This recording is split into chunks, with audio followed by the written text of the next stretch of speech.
வணக்கம். நம்ம சேனலுக்கு தொடர்ந்து ஆதரவளித்துக் கொண்டிருக்கும் நல்ல உள்ளங்களுக்கு நன்றி. ஆதரவு கொடுங்க. பிரகலாத் பட்டேல் இவர் முன்னாள் ஒன்றிய அமைச்சர், இப்போ மத்திய பிரதேசத்தில் அமைச்சர். அவர் சொன்ன வார்த்தை, அதாவது மக்கள் பிச்சை எடுக்கக்கூடாது, இலவசம் அரசை நச்சரிக்கக்கூடாது, பிச்சை எடுக்கக்கூடாது. அதே போல் ஒரு அரசு விழா நடந்தால் மனு கொடுக்கறது, இதெல்லாம் ரொம்ப மனு கொடுக்கறதுலாம் முச்சுக்கிட்டு போய் மனு கொடுக்குறாங்க. பொதுமக்கள் நிறைய பேருக்கு உதவணும், அதை விட்டுட்டு எங்ககிட்ட பிச்சை எடுக்கக்கூடாது அப்படின்னு இன்றைக்கி ஒன்றிய அமைச்சர் பேசியிருக்காரு. நீங்கள் சொல்லலாம், என்னங்க அது ஒன்றிய அமைச்சரே இப்படி பேசினார்னா? ஆமாம், ஒன்றிய அமைச்சர் இப்படி தான் பேசுகிறாரு. இதற்கு பிஜேபியில் யாருமே இது வரைக்கும் வாய் திறக்கலை. ஏன்னா அவர் ஆர்எஸ்எஸ்க்கு வேண்டியப்பட்டவர். ஏற்கனவே இலவசங்களால் நாடு பின்னோக்கி செல்லும்னு சொன்னவர் தான் மோடி. நம்ம என்ன சொல்கிறோம், அது நீங்கள் சொல்கிறதுல உறுதியாக இருந்திருக்கணும். அதுக்கப்புறம் அதிகமாக இலவசங்களை வாரி இறைக்கிறது பிஜேபி தான். அதையும் தாண்டி இன்றைக்கி மக்களிடம் ஓட்டுக்காக நீங்கள் நிற்கும் போது எந்தெந்த விஷயத்தெல்லாம் பண்ணி அந்த ஓட்டை வாங்குறீங்க. அப்போ நம்ம அந்த வார்த்தையை சொல்லலாமா, சொல்லக்கூடாதான்? நம்ம நாகரிகம் வருது இந்த வார்த்தையை சொல்லலை. அப்போ உங்களை மக்களை பார்த்தால் இதுதான் உங்கள் நினப்பு. உண்மையிலே உள்ளத்தில் இருக்கிறது தான் உதட்டில் வரும், அதான் உண்மை. 5 வருஷத்துக்கு நாங்கள் முதலே பணம் கொடுத்து உங்கள்கிட்ட வாக்கு வாங்கிடுறோம். அதுக்கப்புறம் அந்த புகார் கொடுக்கறது, மனு கொடுக்கறது, இதெல்லாம் எதுக்கு?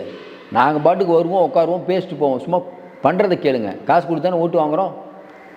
கேட்பாங்களா, கேட்க மாட்டாங்களா? அதான் இந்த பேச்சுக்கினுடைய பின்னணி என்ன? இந்த அளவுக்கு ஆவேசமாக ஏங்க பொதுமக்களை பார்த்து இந்த மாதிரி பேசணும்னா அடுத்து நம்ம ஓட்டு வராதுன்னு தெரியாது, பொதுமக்கள் விரட்டுவாங்கன்னு தெரியாது. இதை பேசிகிட்டு இருக்கும்போது பொதுமக்கள் யாராவது ஒரு ஆக்ரோஷம், என்னங்க பேசுகிறீங்க இந்த மாதிரி கேட்டால் என்ன இருக்கும்? ஏன் பொதுமக்கள் கேட்கல? பயம். ஐயோ புல்டோசர் வச்சு இடிச்சிருவாங்களோ? ஏன்னா புல்டோசர் கலாச்சாரம் தான் அங்கே பெருசாக இருக்கேப்பா. புல்டோசர் வச்சு இடிச்சிட்டா என்ன பண்ணுவீங்க? கொஞ்சம் யோசனை பாருங்கள். இப்போ அந்த இதில் யூபியில் இப்போ ஆரம்பிச்சிருக்காங்க லவ் ஜிகாத் அப்படின்னு சொல்லிட்டு. அது ஒரு பெரிய விஷயம் ஓடிட்டு இருக்குது. அங்கே இருக்கக்கூடிய இஸ்லாமிய இளைஞரோட வீட்டை இடிக்க போகிறாங்க, இடிச்சிட்டாங்க பாதி. இது ஒரு பக்கம் ஓடிட்டு இருக்குது. அப்போ ஏற்கனவே யோகி ஒரு பிரச்சனையை கிளப்பிட்டுருக்காரு, லவ் ஜிகாத்னு சொல்லும்போது இந்த பிரச்சனை, அதுக்கு இந்த பிரச்சனை நீங்கள் சொல்கிற இந்துக்களே ஒன்று கூடுங்கள் நீங்கள் மொத்தமாக சிட்டுறீங்களேப்பா. இதில் அதிகமாக இந்துக்கள் தான் இருப்பாங்க. நீங்கள் சொல்கிற மாதிரி பெரும்பான்மையினம் தானே இருப்பாங்க. அதாவது அடுத்தவர்கிட்ட பிச்சை கேட்பதுங்கிறது எவ்வளோ பெரிய கொடூரம். ஒரு ஆள்கிட்ட நம்ம கெஞ்சி கேட்குறது, அதை ஒருத்தர் பண்ணுறாருன்னா அந்த நிலைமைக்கு கொண்டு போனது யார்? நீங்கள் கேட்கலாம், என்னங்க பிச்சைக்காரங்களுக்கெல்லாம் பிஜேபியான்னா? இத்தனை மக்கள் பிச்சைக்காரர்களாக இருப்பதுக்கு யார் காரணம்? இன்றைக்கி இந்தியாவுடைய ஆய்வறிக்கை என்ன சொல்லுது? 4 நாளைக்கு முன்னாடி 100 கோடி பேர் சாப்பாடு மற்ற விஷயம்லாம் இருக்குல்ல, அதுக்கு மட்டும்தான் பணம் இருக்குது. ஒரு விஷயத்துக்கு அவசர தேவை எதுனாலும் உங்களுக்கு பணம் இல்லை. இதான் இன்றைக்கி இந்தியாவோட நிலைமை. கேட்டால் நீங்கள் அதானி உலக பணக்காரன் ஆகிவிட்டார், அம்பானி உலக பணக்காரர் ஆகிவிட்டார், 4வது இடத்துக்கு வந்துட்டார், 3வது இடத்துக்கு வந்துட்டாருங்கிறீங்க. இருக்கக்கூடிய மக்கள்லாம் அவ்வளோ மோசமாக இருக்காங்க. அதை பற்றிலாம் கேட்க மாட்டேறீங்க. வறுமை கோட்டில் நம்மளுடைய இந்தியா மன்மோகன் சிங் இருக்கும்போது எத்தனாவது இடத்துல இருந்தது? அதுக்கப்புறம் பார்த்தீங்கன்னா ஒரு 40 இடம் நீங்கள் பின்னோக்கி போயிட்டீங்க. அதை சுமித்தி ராணிகிட்ட கேட்டால், இல்லைங்க நான் காலையில் 7 மணிக்கு ஃப்ளைட் பிடிச்சி திருவனந்தபுரம் வரத்துக்கு சாயங்காலம் ஆச்சு, சாப்பிடவே இல்லை. யாராவது என்கிட்ட பசிக்குதான்னு ஆமான்னு சொல்லியிருப்பேன். அதை வச்சு இது இந்தியா பசியில் இருக்குதுன்னு சொல்கிறாங்க அப்படின்னு எவ்வளோ எகத்தாலும் பதில் சொல்கிறாங்க. பார்த்தீங்களா? அதெல்லாம் என்ன காரணம்? நாடாளுமன்றத்துக்கு போகும்போது தொட்டுக்கிட்டு போவார் மோடி. பார்த்தீங்களா? பதவி ஏற்கிறதுக்கு முன்னாடி அரசியலமைப்பு சட்டத்தை தொட்டு கும்பிடுறாரு. பார்த்தீங்களா? இந்த தொட்டு கும்பிட்றது, நான் தான் கடவுளுங்கிறது, அதுக்கப்புறம் பார்த்தீங்கன்னா ராமர் கோயிலில் போய் ரொம்ப பூஜை செய்கிறது, இவங்களெல்லாம் கொஞ்சம் பாருங்களேன். அதாவது என்னென்னா நான் தான் கடவுள்னு சொல்கிறாருல்ல, அவங்க எப்படி நம்ம புரிஞ்சுக்கிறது? கடவுள் இல்லைன்னு சொல்கிற கூட நம்பலாம், ஆனால் நான் தான் கடவுளுங்கிறாங்க பாருங்கள். அது ரொம்ப எச்சரிக்கையாக இருக்க வேண்டியது. இந்த எலெக்ஷன் நடக்கும்போதே குகையில் போய் பிரார்த்தனை பண்ணுறது, அதுக்கப்புறம் பார்த்தீங்கன்னா இப்போ நடக்கக்கூடியவங்க, இதெல்லாம் என்னென்னா ஒரு ஆன்மீகம், மக்களுடைய ஆன்மீகத்தை இவர்கள் அரசியலாக்கும் போது ரொம்ப ரொம்ப வருத்தமாகுது. இன்னொரு 50 கோயிலில் வேறு நாங்கள் லிங்கம் தோறோம்னு வேறு கிளம்பிட்டால் உச்சநீதிமன்றம் சொல்லி இவங்க அடங்க மாட்டுறாங்க. இது ஒன்றும் இல்லைங்க, சர்ச்சை பேச்சுக்களுக்கு தான். இது யாருங்க இந்த தைரியத்தை கொடுத்தது? அப்போ அந்த ஒன்றிய அமைச்சராக இருக்கும்போது எப்படிங்க மக்களை நடத்தியிருப்பார்? எல்லாம் ரைட்டுங்க, அந்த ஒன்றிய அமைச்சர் மக்களை இவ்வளோ மோசமாக நடத்தியிருப்பார், அவருடைய எண்ணம் பாருங்கள். ஆனால் அதையும் தாண்டி மறுபடியும் அவர் ஜெயிக்கிறாருன்னா எப்படி மக்கள் ஓட்டு போடுவாங்க? மக்களுக்கு என்னங்க, பாவப்பட்ட மக்கள் என்ன பண்ணுறதுங்க? என்ன கேவலமாக காசு கிடைக்குதுங்க, வேறு என்னங்க பண்ண முடியும்? கொஞ்சம் யோசனை பாருங்கள். நம்ம தொடர்ந்து சொல்லிகிட்டு இருக்கோம், பிஜேபி அப்படிங்கிறது மக்களை பார்த்து ஒரு அச்சம் இல்லை. ஏன்னா நீங்கள் சொல்லல, மக்களை பார்த்து ஏங்க அச்சம்? மக்களை ஓட்டு போடுறாங்க, அது வேறு ரூபத்தில் வருது, அப்படியே அச்சம். நீங்கள் உங்கள் ஓட்டே வேணாம், அது ஓட்டே வேணாங்கிறதுக்கு என்ன பண்ணுறது? கடைசி கட்டம் தான் ஒரே நாடு, ஒரே தேர்தல், ஒரே மொழி, ஒரே மதம், ஒரே கடவுள். என்னது?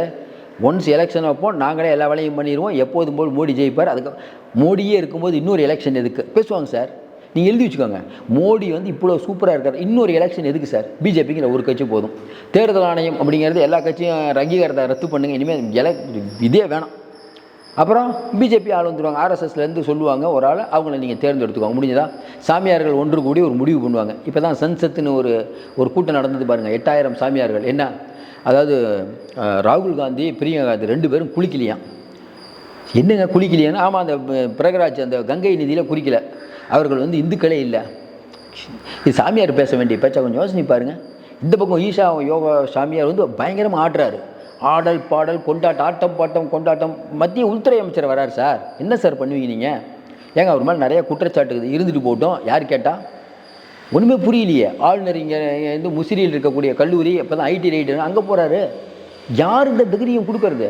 பொதுமக்கள் யாராவது கேட்டாங்களா? என்னங்க அந்த கல்லூரியில் ஐடி ரைடு இப்போ தான் நடந்தது, நீங்கள் போனீங்கன்னா ஐடிக்காரங்க பயப்படுவாங்களா இல்லையா? இப்போ தான் ஜக்கி மேலே அவ்வளோ பிரச்சனை ஓடிட்டு இருக்குது. அமித்ஷா வராரு சார். எப்படி சார் வராரு? இங்கே கருப்பு கொடி கூட யாரும் காட்ட மாட்டாங்களே சார். திமுக கூட்டணி கட்சி மட்டும் காட்டுது சார். திமுக காட்டிருக்கீங்களா வேணாமா சார்? கொஞ்சம் யோசனை பாருங்கள். மக்களுக்கு தான் தெரியாமையாக இருக்கும். மக்களுக்கு ஏன் கோவப்படுறாங்க? எவ்வளவு தான் மக்கள் பொறுமையாக? நீங்கள் என்ன நினச்சிட்றீங்க? இந்த மக்கள் ரொம்ப பொறுமையாக தான் இருப்பாங்க. நம்மகிட்ட ஒரு 20%, அது 20, இது ஒரு எல்லாம் கால்குலேஷன் பண்ணி வரணும். அது ஒரு குரூப்பு. இன்னொன்று, மக்கள் கால்குலேஷனே வேணாம், நாங்களே பார்த்துக்குறோம் ஓட்டை முடிஞ்சா கதை. சாமானிய மக்கள் என்ன, நம்ம இப்படி தானே ஓட்டு போட்டோம், மாறி வருதே ஓட்டு. யாரோ ஒருத்தர் கேஸ் போட்டு அந்த கேஸ் முடிக்கிறதுக்கு 10 வருஷம் ஆகும். முடிஞ்சு கதை. அதுக்குள்ளே அவங்க முடிஞ்சு பதவியேற்று வந்துடுவாங்க. இதுதான் நடந்துட்டுருக்குது. உச்சநீதிமன்றம் அதிகார மையமாக இருக்கக்கூடிய உச்சநீதிமன்றத்துடைய தலைமை நீதிபதி தான் தேர்தல் ஆணையரை தேர்ந்தெடுக்கக்கூடிய குழுவில் இருக்கணும். அப்புறையே நீங்கள் மாற்றுறீங்கன்னா எப்படிங்க அந்த தைரியம் வந்தது உங்களுக்கு? அரசியலமைப்பு சட்டம் அதாவது என்னங்க, மாற்ற மாட்டேனே எல்லாத்தையும் மாற்றிட்டு இருக்கிறது. 370 சட்டப்பிரிவை நீக்கி வரலாற்று பிழை செய்தது யார்? பாபர் மசூதி இடித்து வரலாற்று பிழை செய்தது யார்? டிசம்பர் 6 இன்னைக்கு வரைக்கும் பதட்டமாக இருக்குது. என்ன காரணம்?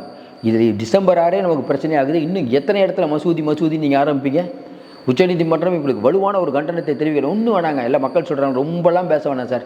தேர்தல் ஆணையத்தை நியமிக்கிறாங்கல்ல, அந்த இடத்துல தலைமை நீதிபதி இருந்தால் போதும் சார். இந்த மேட்டருக்கெலாம் ஒரு முடிவு கட்டிடும். இவங்களே நம்ம ஞானேஷ்குமார்னு ஒருத்தரை போட்டாங்க. அவங்க சொல்கிற நேரத்தில் தான் எலெக்ஷன், அதுதான் முடிவு. அவங்களே வெளியிட்டுருவாங்க. இது யார் கேட்குறது? பேசிக்கிட்டே இருக்க வேண்டியதான். ஐயா மோடி அவர் பாட்டுக்கு வந்து பார்த்தீங்கன்னா காலையிலேருந்து பார்த்தீங்கன்னா வீடியோ போயிட்டுருக்கும் போய் அந்த இதிலெலாம் போய் ஷூட் பண்ணிகிட்டு இருக்கார். எங்கே அந்த புலிகள் சரணாலயம், அங்கே வனவிலங்குகளை ஷூட் பண்ணி அவர் ஃபோட்டோ. ஆமாங்க, அதிகாரம் இருக்குது, பணம் இருக்குது, எந்த வித கவலையும் இல்லை. எவன் எக்கெடு கெட்டு போனால் நமக்கு என்ன, நம்ம நல்லா இருக்கணும். போய் ஃபோட்டோ எடுத்து ஜாலியாக ஓட்டுட்டு இருக்க வேண்டியது. யூடியூப் ஃபேஸ்புக்கில் ஓடிட்டு இருக்கணும்.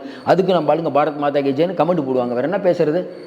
ஒன்றிய அரசு நிதி கொடுக்கல, இவ்வளவு தூரம் பிஜேபியினர் இங்கே இருக்காங்களே, எப்படிங்க இவங்க மக்கள்கிட்ட போய் ஓட்டு கேட்குறாங்க? யோசனை பாருங்கள். இப்போ பிஜேபியினர்லாம் கூட்டம் போடுறாங்களே, மக்கள் யாராவது ஒருத்தர் கேட்கணும்ல. எனக்கு எதுவுமே கொடுக்கல, பட்ஜெட்டில் கொடுக்கல. கேட்டால் அண்ணாமலை சொல்கிறாரு பட்ஜெட்டில் கொடுக்கல. எதுக்கு தெரியுமா?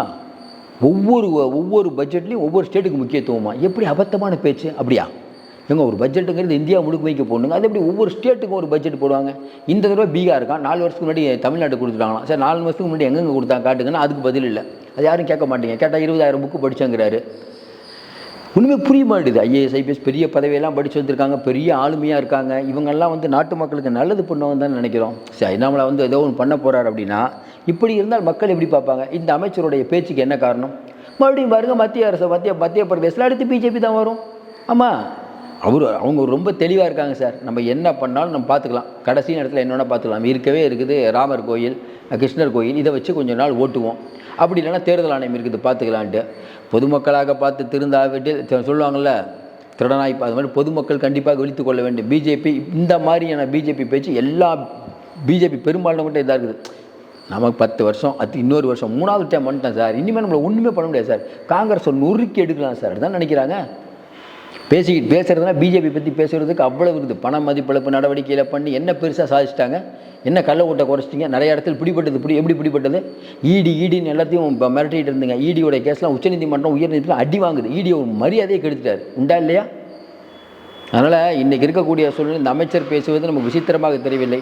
மக்கள் இனிமேலாவது விழித்து கொள்ள வேண்டும். வேறு என்ன பேசுகிறது? இப்போ அதாவது மற்ற கட்சி அரசியல்வாதிகளுக்கு ஒரு பயம் இருக்கும், அடுத்து பொதுமக்கள்கிட்ட போகணுமே. பயமே இல்லையே சார் இவங்களுக்கு. யார் இந்த அதிகாரத்தை கொடுத்து? இப்போ இவர் பேசியிருக்காரு, இது கூட சகிகள் அவர் சொன்னது கரெக்டு தாங்க. ஏன்னா பொதுமக்களுக்கு ஒரு தன்னம்பிக்கை வேணும். அந்த மாதிரி ஆர்ஷா பேசினா தாங்க அவங்களுக்கு ஒரு உணர்ச்சி பிறக்கும். எதுக்குங்க கை கட்டிலாம் நிற்கணும், மனு கொடுக்கணும்? நம்மளே பண்ணணும், நமக்கு நாமே திட்டம் சொன்னாலும் சொல்லுவாங்க. மக்கள் பார்த்து கொண்டிருக்கிறார்கள். மீண்டும் சந்திப்போம். நன்றி, வணக்கம்.